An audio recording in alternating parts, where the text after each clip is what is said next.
Hello दोस्तों, विशिष्ट short hand channel पर आप सभी का बहुत बहुत स्वागत है। प्लीज़ चैनल को लाइक, सब्सक्राइब और शेयर करें ताकि नई नई डिक्टेशन आप सभी तक जल्दी जल्दी पहुंच सकें और जल्दी से जल्दी आप सिलेक्शन पा सकें। स्टार्ट। महोदय, आज जो देश का निर्यात बढ़ा है वह किन चीज़ों का बढ़ा है? इसमें विज्ञान और तकनीकी की कोई देन नहीं है। इनका निर्यात कच्चे माल का बढ़ा है। जिन चीज़ों में मुकाबला करने की बात है, बड़े उद्योग धंधों की बात है, उन सब में निर्यात घटा है।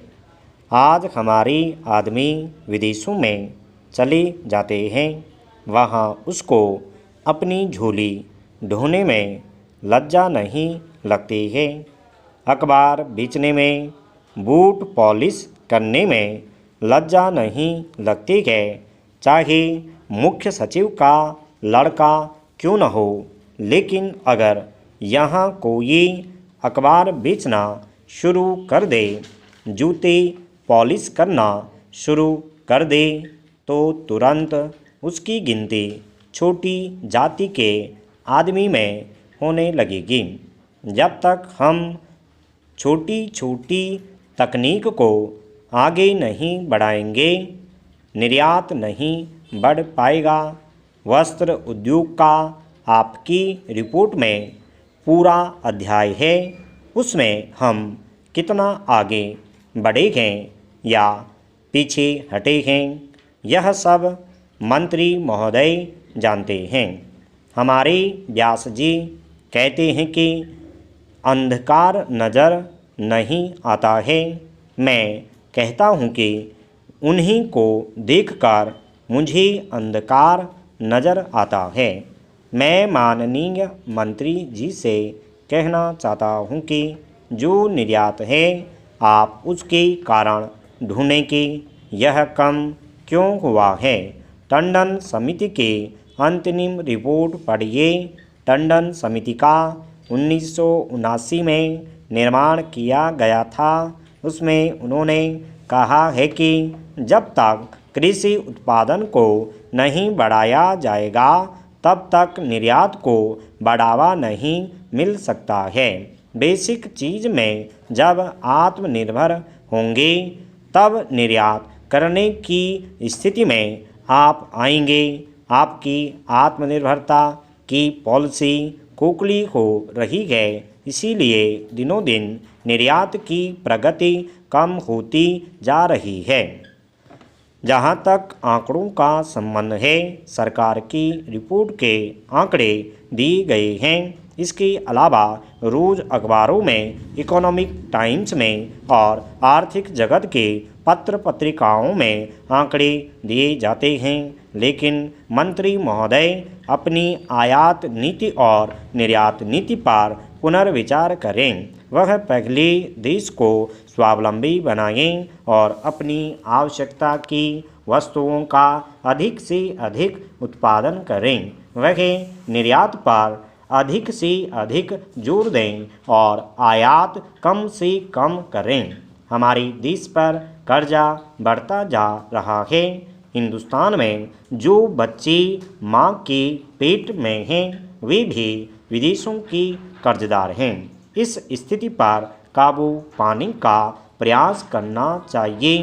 मंत्री महोदय, वर्तमान समस्याओं का हल निकालने की कोशिश करें, जिससे मालूम हो कि विदेशी प्रतियोगिता में हमारा देश आगे बढ़ रहा है। जो संस्थाएं सफ़ेद हाथी बनी हुई हैं, उनके कार्य में सुधार होना चाहिए।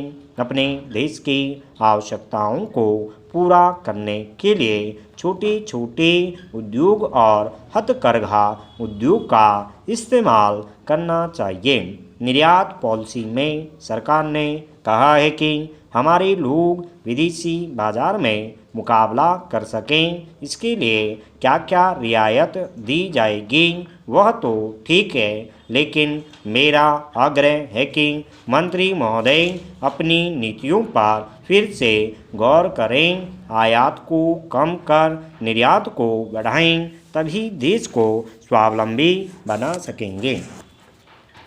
उपसभापति जी मंत्री जी ने सदन के सामने यह प्रस्ताव उपस्थित किया है कि लोग अपनी राय दें कि अभी जो हिंदुस्तान की सरकार की नीति है, जो कि अंतर्राष्ट्रीय क्षेत्र में चल रही है और हाल में अंतर्राष्ट्रीय क्षेत्र के संबंध में जो कुछ समझौता हुआ है, उस पर संसद की क्या राय है, सदस्यों की क्या राय है, इस बात को जानने के लिए उन्होंने यह प्रस्ताव रखा है। जो प्रस्ताव सदन के सामने है, उसके बारे में प्रायः मोटे तौर से सभी सदस्य समझते हैं कि काम अच्छा हुआ है, लेकिन 16 आने इसको अच्छा समझें, ऐसी बात नहीं है। कुछ बातों को लेकर जो सदस्य हैं, उनके दिमाग में कुछ संकोच है।